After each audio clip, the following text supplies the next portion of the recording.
All right. Well, thanks for having us again. I'm Aaron Goldner, and I'm a PhD candidate in the Earth Atmospheric and Planetary Sciences Department. Computational climate modeler by day, and then by night I work with Lindsey on some other different types of projects on campus, because this is kind of an area that I guess you could say that we're both kind of interested in as students. So I'm in my 5th year, and I think Lindsey's in her fifth year as well. And yeah. He's going to be done sooner, though. So. But you never know. The idea is that I'm a part of the Purdue Climate Change Research Center, which is housed in the Global Sustainability Institute in Mann Hall. I'm just going to pop up the... do I have to point it here? Or? Okay, so Mann Hall in the center here, which houses the Purdue Water Community, the Energy Center, the Global Food Security Center, the Purdue Climate Change Research Center, and the Center for Environment, which is headed up by Lee Raymond, who's talking later today. And what Lindsey and I had kind of discussed as our years at Purdue was that the Purdue Climate Change Research Center had never actually done some sort of coordination or any type of kind of partnership with her center. So we approached GSI with the idea that we could throw kind of an event that would kind of organize a student voice and do an event around sustainability that would invite all of these 5 institutes within GSI.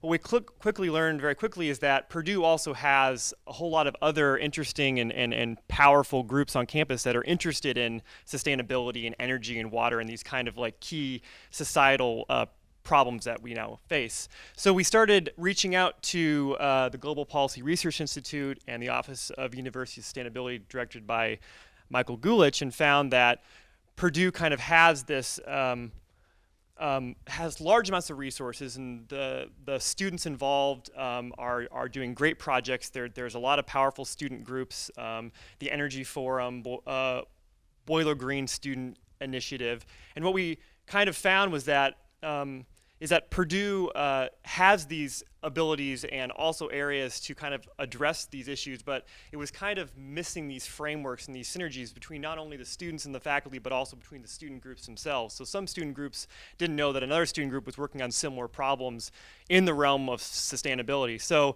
we spent about 3 months just sitting down and talking to people. So we went around all around campus, met with the different directors of GSI, the different directors of the Global Policy Research Institute, OUS, and then also met with dozens of different students and tried to what the idea was to kind of organize the students, so organize the student voice on this campus.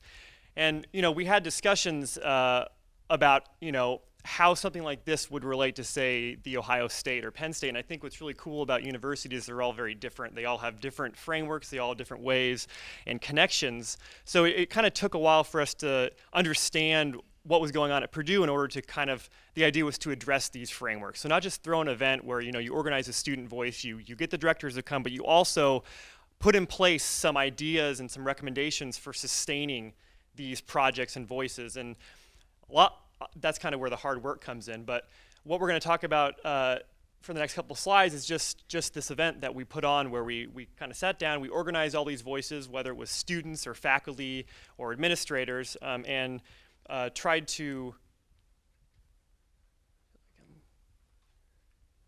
there we go, showcase the sustainability projects from the student standpoint. So we had 180 total participants February 20th, most of which were students, which is what we wanted. The power and the energy and kind of the excitement runs in the student body.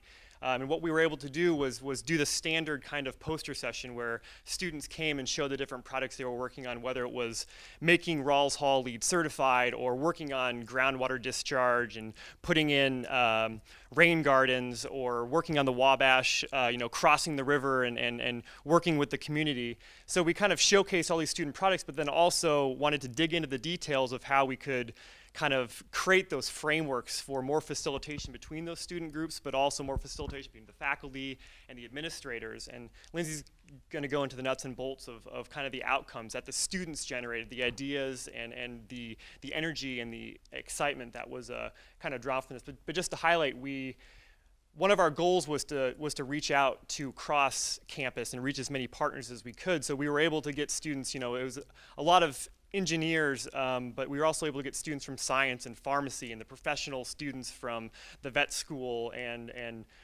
liberal arts. And then also on top of that was the idea of graduate students and undergraduates working together. So there's a sort of disconnect too between the graduate community and the undergraduate when it comes to, I'd say, a lot of problems in general. I don't think it's a massive problem, but it's also something that I think something like this helped to kind of highlight and address, is that how does PSG, which is the Purdue student government, work with the graduate student government? I think there's a lot of interesting power as you collect these voices, even though they are decentralized. I don't think organizations need to be conjoined at the hip, but you can have a lot more of a voice and a lot more of a say as you kind of organize that power between active undergraduates and also active graduate students. So it was also that idea of mentorship, facilitating those conversations between the graduates and undergraduates. And that was, I think, a very powerful outcome from the summit, was that we got 80 undergraduates and 65 graduate students to show up and sit in those tables and converse and learn about what everybody was talking about. So just to kind of, we did a post survey at the end, and we're kind of working on compiling not only the ideas but also the breadth of what the students most got out of this. And I think we were happy with what we saw, because the students were talking about discovering connections with others. So understanding all the different projects and actually seeing it on the board or seeing it through a poster, but being able to actually look across the room and see a face and be able to connect a project between graduate students, undergraduates, and also faculty. So this was kind of a statement from a person that was in the summit. And I just wanted to first thank, but also say that we also had panelists that, because one of the ideas was, we're talking about the facilitation of communication between, students to students and students to faculty. One thing that we wanted to do was give a face to all these different centers that are powering Purdue's campus around sustainability. So it was the 5 directors from the Global Sustainability Institute, and then Dennis Depew from the Global Policy Research Institute, and then Michael Gulich, who is now the director of the Office of University Sustainability. And they kind of went through what their centers do, how they want to better connect with students, and it kind of gave the students, I think, kind of a cool opportunity to kind of see the faces of all these centers on campus, which kind of house a lot of power and energy for advancing these different initiatives. And I will pass it over to Lindsey for the nuts and bolts of the Thank you. All right. So I think Aaron did a really good job of talking about the problems and the issues that we have been facing as a campus, as students, as faculty, as staff. But the summit, we wanted to be a little bit different in the sense that we actually offered some opportunities and some recommendations to how we could overcome some of these barriers and these issues. So we had a very specific facilitation and brainstorming session, during which we mixed up tables. And so each table consisted of an administrator, a faculty member, a student, and a staff member in various numbers. And each table was then given a theme to bound their conversation. So for instance, one table was working on student-to-student relationships. Another table was working on student-to-faculty relationships. And in these tables, the facilitators, which were our wonderful graduate student friends that can't say no to things, we're leading these discussions around, one, how we could create opportunities between those themed tables, and 2, how we could improve communication. Because at the end of the day, a lot of things of what you heard Aaron saying was that there's kind of a breakdown in communication across campus. So this dialogue was all captured in, I think personally, one of the coolest ways I've ever seen, by a professional graphic artist. So we had 2 folks come down from Chicago and actually capture the reporting out from the facilitators in these beautiful graphic displays. So this is what we were left with, which is pretty awesome. The top slide actually is the conversation around opportunities and ways to communicate across these different sectors, across different groups in campus. And then this bottom panel is actually suggestions for implementing some of these opportunities. So we have some very specific pieces of information that we captured from this dialogue. And again, as Aaron said, there were 180 people there. I've put on personally a lot of events myself, and every time I find myself back at the coffee table kind of dozing off. But this time I told Aaron, I was like, wow, I want to be sitting at a table. I want to see what's going on. We had people packed in the room. They were standing around the edge, and it was a pretty impressive experience. So Aaron and I then stepped back and took this information and have been really thinking critically about what it's saying, and came up with some specific recommendations that we would like to put forth. And as Aaron had mentioned, we're creating a final report, but we also summed this up in a really concise policy brief that was on the table out there. So what we've done essentially is capture these opportunities into recommendations. And Dr. Sands came and talked, and he referenced this speech that the Neil Armstrong made, I don't remember, back in the 1970s, where he was talking about the next moonshot. And in that speech, he referenced this idea of sustainability kind of being this next moonshot. So we have 4 recommendations for how we can position Purdue students, faculty, staff, administration into those leadership roles in creating that next moonshot. So the first one, this is what I consider your low-hanging fruit, is to connect our sustainability culture, the research efforts, the student efforts, and this conversation into what's going on in the classroom. The freshmen will be reading a book called No Impact Man, which is the common read. The idea behind the common read is to create this common experience across all freshmen. So we have an opportunity specifically just with the freshman class to take these projects, these efforts, what's being said on these foam boards that were captured, and integrating them into the classroom with the freshmen and across campus. The university sustainability office has a lot of metrics, a lot of assessment pieces that we can tie back into these concepts, these ideas that are being floated in this book. So there's really ways to not just create, this moral, ethical reason behind sustainability, but we can also put some really hard numbers and some hard data to it. So this is one of our first recommendations that we would like to see happen. And this could be, in our world, a policy that would be very nice to come out. The second thing that we would like to recommend, and this came up over and over and over, is that there needs to be a space in terms of a physical space for sustainability-minded groups, and also kind of this virtual ether space. So a lot of that disconnect, we think, occurs because there is no centralized hub. While there's power in these decentralized groups, they often don't know about each other. So if we could create some sort of hub, maybe it's a virtual web page connected off of the Office of University Sustainability, perhaps there is a physical space somewhere where groups can go, they can have their meetings. That's one thing we learned at the call out we had prior to the summit, is that 50% of the groups don't have a space to meet. So if you're trying to move sustainability efforts forward, it's really difficult if you don't actually have a space to get together and look at each other to do that. So that's the second thing we'd like to recommend. There we go. The third piece is to support funding for these student-led projects. Students do good work, and most of it's actually free, we've learned, but if you can give them just a little bit of money, they can do even better work. So last year, or I guess this academic year, there was $20,000 allocated to student-led sustainability projects.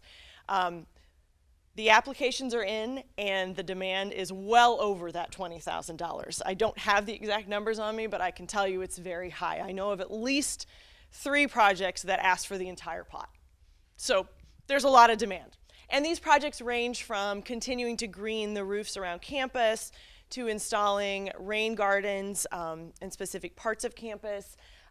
There's also an interesting program called Friday Night Lights, which I'm going to talk about in a minute, that deals with just turning off lights on campus. So a little bit of funding would go a long way to continuing to support these projects. So what we're asking for is a reoccurring pot of money.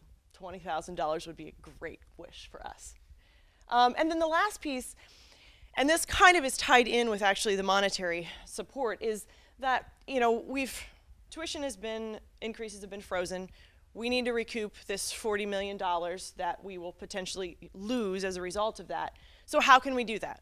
Well, students can help us quantify this information.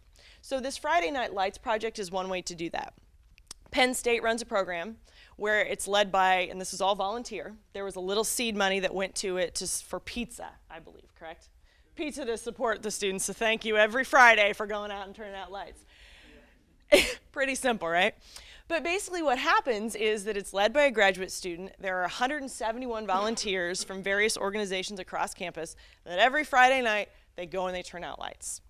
They have saved, as you can see in the course of a semester, $4,000. So this is just a simple, easy way that we can chip in to that bell tower as students and overall help the university. So, I guess, boy, this one doesn't like us. So I guess in summary here, and Aaron will probably add some thoughts too, I thought this quote captured it really well. It says, although we're involved in different sustainability efforts at Purdue, we're all linked by the common desire to promote environmental stability. No matter our disciplines, our areas of interest, we all have a skill or connection to bring to the table. We can all work together to enact sustainable change. And that was a participant. So here's the opportunity that we would like to give you guys to help continue to support us. The students have spoken, and this is basically a summary of what they've said. Aaron, yeah, and just to finish off, and we've heard a lot of great talks about the professional development when it comes to students, and we think that the area of sustainability is kind of that training ground for the next generation of young scientists and undergraduates and graduate students. And we've been talking with all the students, and everybody kind of agrees that Mitch Daniels mentioned that we need to be 2 steps ahead of the other schools with tuition, but Purdue needs to stay 10 steps ahead when it comes to creating that environment that Dr. Sands talked about, and that facilitation of these students who are problem solvers and who are not only just trained to understand vector calculus and mathematics, but actually going out there to address the issues that we're all stepping on. I think Purdue is like we know moving in that direction, and the efforts here is to quicken that pace and to kind of highlight and bring together those ideas and voices. So thank you.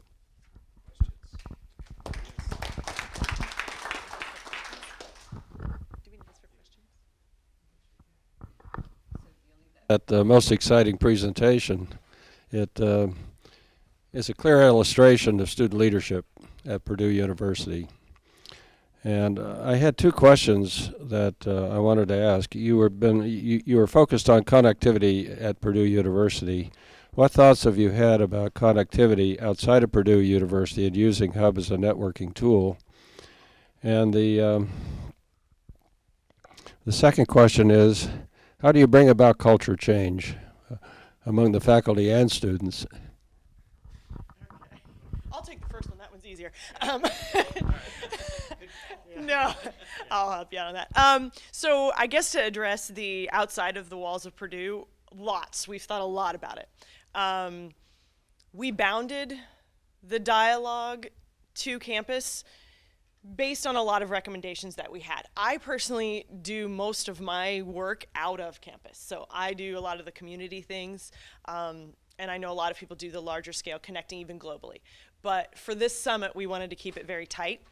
A lot of people said, we've got to keep our house cleaned up, so to speak, before we can start moving out. So that's why we did that. But next year, I feel like we would be very remiss if we didn't expand the boundaries and look bigger. So I'm on the second one as far as culture.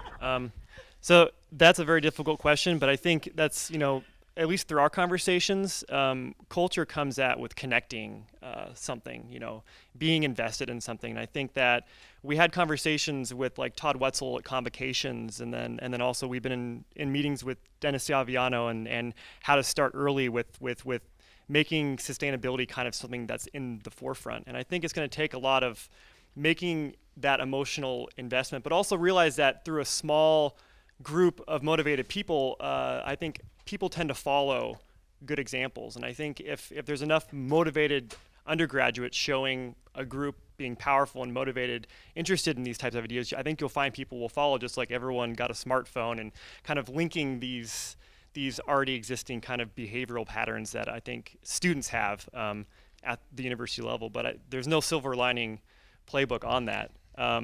But I think that a lot of those could be addressed with, connecting through convocations, connecting into the classroom, and then also developing these spaces and these leadership committees that, that people can see that the students want it, so the other students will want it as well. Yeah, and I think just to piggyback a little bit on that, I think, again, connecting the dots. So one of the big issues that we brought up in the beginning is that so many things are decentralized. And so students don't really know which way to go. There's so many opportunities. So if the students can connect with each other, as well as the many offices and faculty on campus can connect with each other, then there could be more of a common message. I think those are it's kind of fine tuning and narrowing down some of the issues would probably help.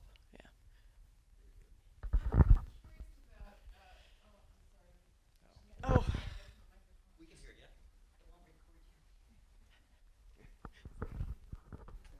Just stay there. This will be quick.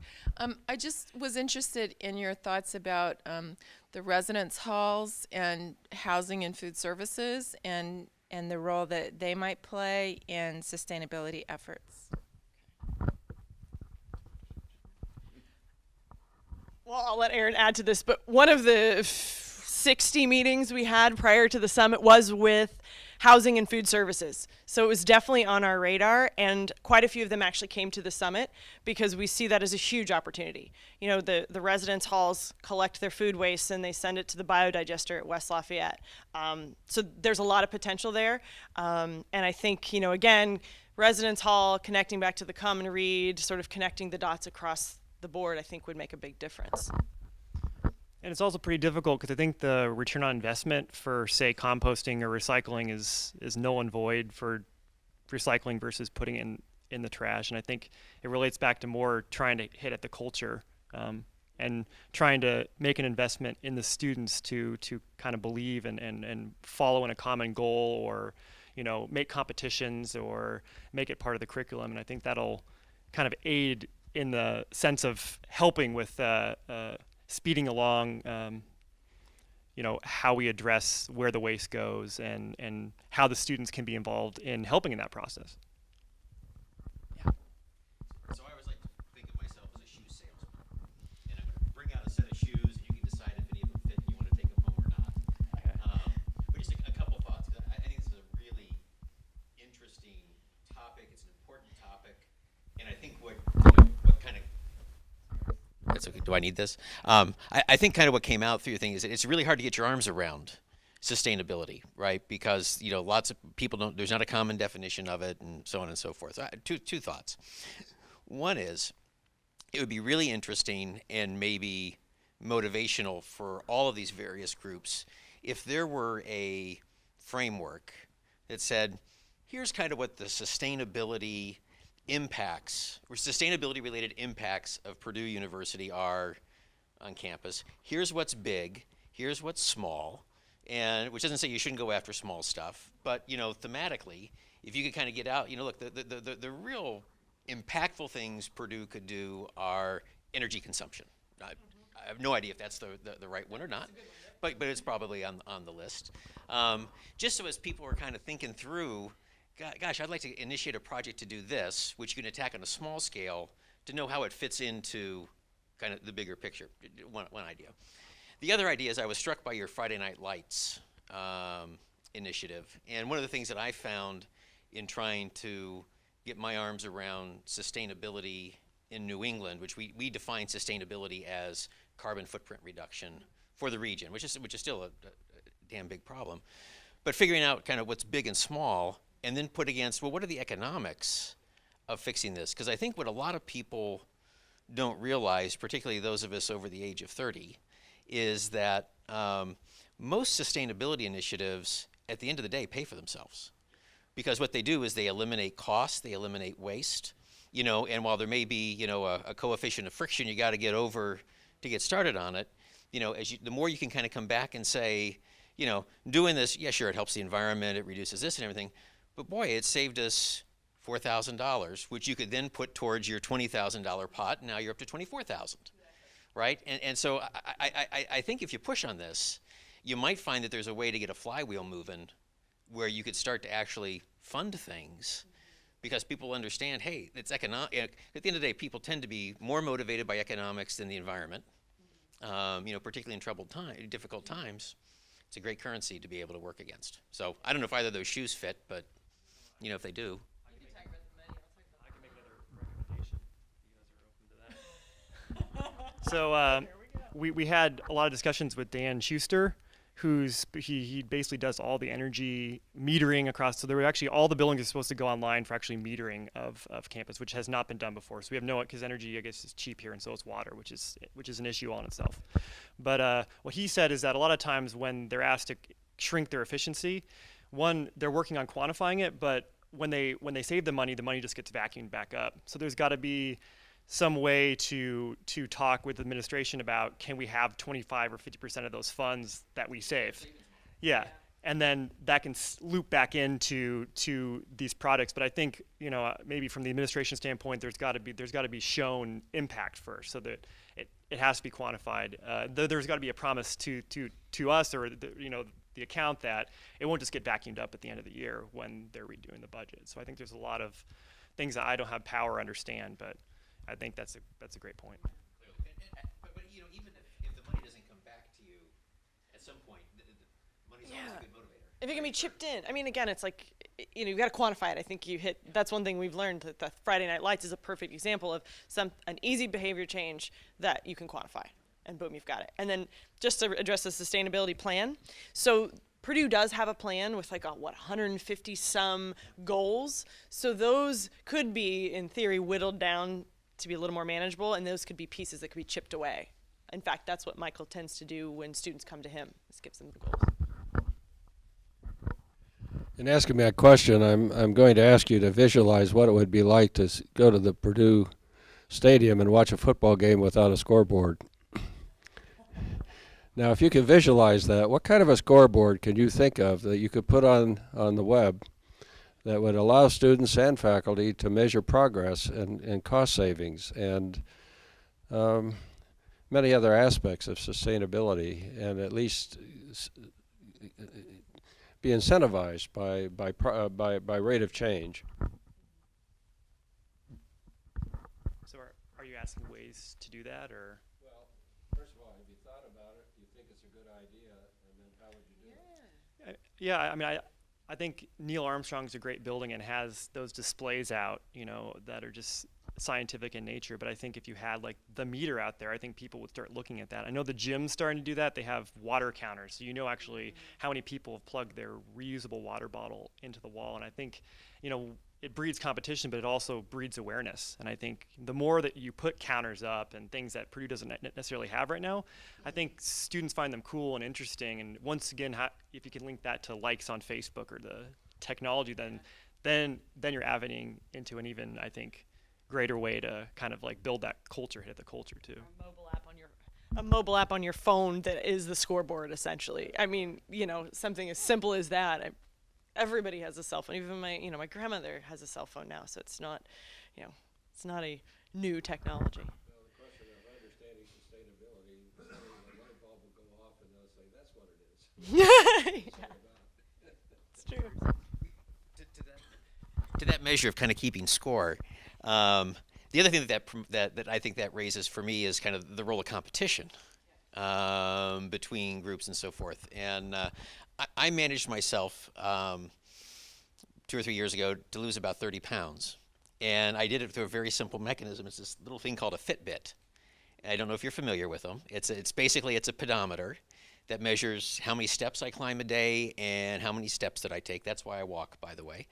But it automatically goes up to the web, and I can see how I've done. And there's now a little Facebook community with my friends who also have a Fitbit thing, and we can all kind of say, well, how many steps did I do today versus you might think about kind of how do you, because a lot of this will also boil down just to kind of personal habits. How long of a shower do you take in the morning, right? How many copies do you make of something before you decide it's okay? How much paper you go with? All that kind of stuff. You know, you could envision creating, a little Facebook, type community where people could, objectively report, here's what I did today and how did I do compared to the next guy. And some people are trying to do this in energy consumption, but you could do it on paper use and a bunch of different things. So another shoe to think about.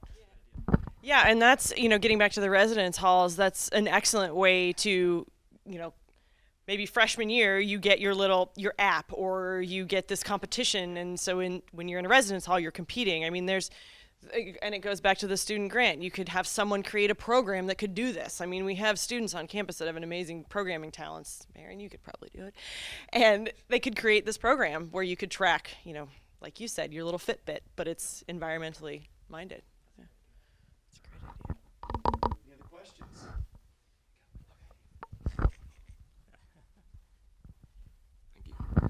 I read one line that I really liked. No matter what your background, there's always something you bring to the table. So, for people who are not coming from the sustainability or the environment background, for example, I've been an electrical engineer all my life, but I've been looking at green energy and carbon markets and sustainable development in the last year or so. So, for people like us who do not necessarily have the background and who are possibly close to graduating, is there something that can be potentially done to link with post-university life where we could take our skill set and see it in how we can use our skill set in the sustainable environment? Basically linking us with the post-university environment.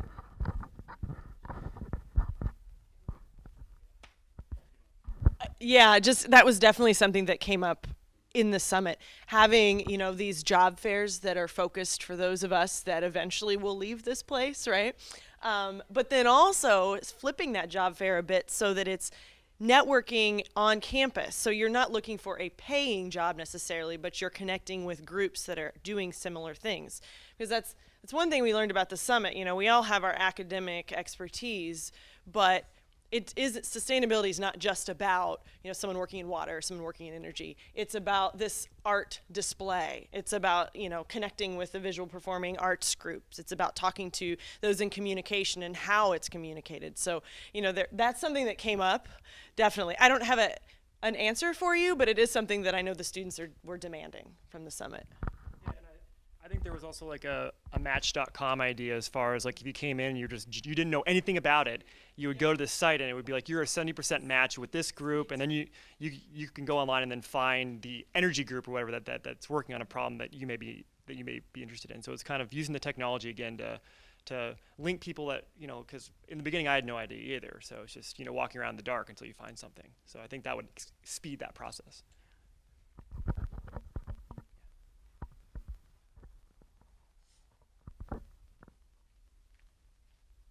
I think you've done incredible work to move to this level. I'm going to offer you an opportunity and a model. In Shreve next fall, we'll have 600 or 700 honor students living who are going to take a seminar called the Sustainability Project. And we're trying to sort through all the issues you're trying to sort through, but on a scale of 600 to 700 instead of 40,000. So eating the elephant is a challenge at any size. And yesterday I was actually at a lunch where we were talking about dividing the floors up and having competitions between the floors. So, and we've had great conversations with Michael and with Lee, of course, in doing this. So what I'm hopeful is we might give you honors as an opportunity as a laboratory next year to see how much of this we can do together. And then take it from those 600 to the next year, maybe the 6,000 or 7,000 first-year students. So the scaling to 700 is an enormous challenge. The scaling from 700 to 7,000 is another enormous challenge.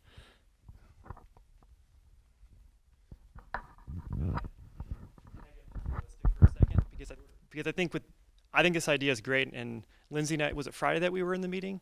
Yeah. And so imagine the honors college dorm, and they have, you know, these students working these competitions, but then Purdue starts noticing them, and that dorm itself starts getting recognition. Then all of a sudden, you know, the honors college is cool, and so is sustainability, as they're kind of building this culture within that one building. So that's that lead by example, where you actually could have this one building be what all the other students want. So I think there's some excitement. So it's interesting. I'm managing an email right now about our new building and trying to lobby for it to be Platinum LEED certified. And of course I'm getting, well, it's going to cost this much more, and who's going to pay for the difference, and how much money are we going to save, and where's it going to come from? So the financial models that we're talking about in terms of turning back the savings to help us become even more sustainable, I think are key. And what I would propose is simply that Michael and Lee and you put a proposal together to Tim and to Al and say, we want 50% of all the savings, and we want it to go back into these initiatives. whether it's making a honors college platinum LEED certified or it's paying $20,000 to support a, I mean, 20,000 I think is peanuts compared to the kind of savings we could create. We should be able to create, you know, 7-figure savings that we can then reinvest in making us even more sustainable. And I just think GPR, the Global Policy Research Institute, and the Honors College, and everyone else, you know, the Center for the Environment, the momentum is huge right now to accomplish this. And the funding mechanism you've proposed is a superb model. We ought to be able to, you know, bring 7 figures back to help pay for LEED certification and swales and, you know, the whole 150 on the list, which are really a nice list. And I think to bring it back to, you know, GIPRI and this policy foundation is, you know, there's these opportunities to create projects, but there's also these opportunities to create students that are the policy leaders. So, you know, Purdue is very behind in our policies in terms of sustainability. So this would be a chance for students to get engaged with GIPRI and start actually creating these sustainability policies on campus. So, you know, there's a multitude of ways we can engage.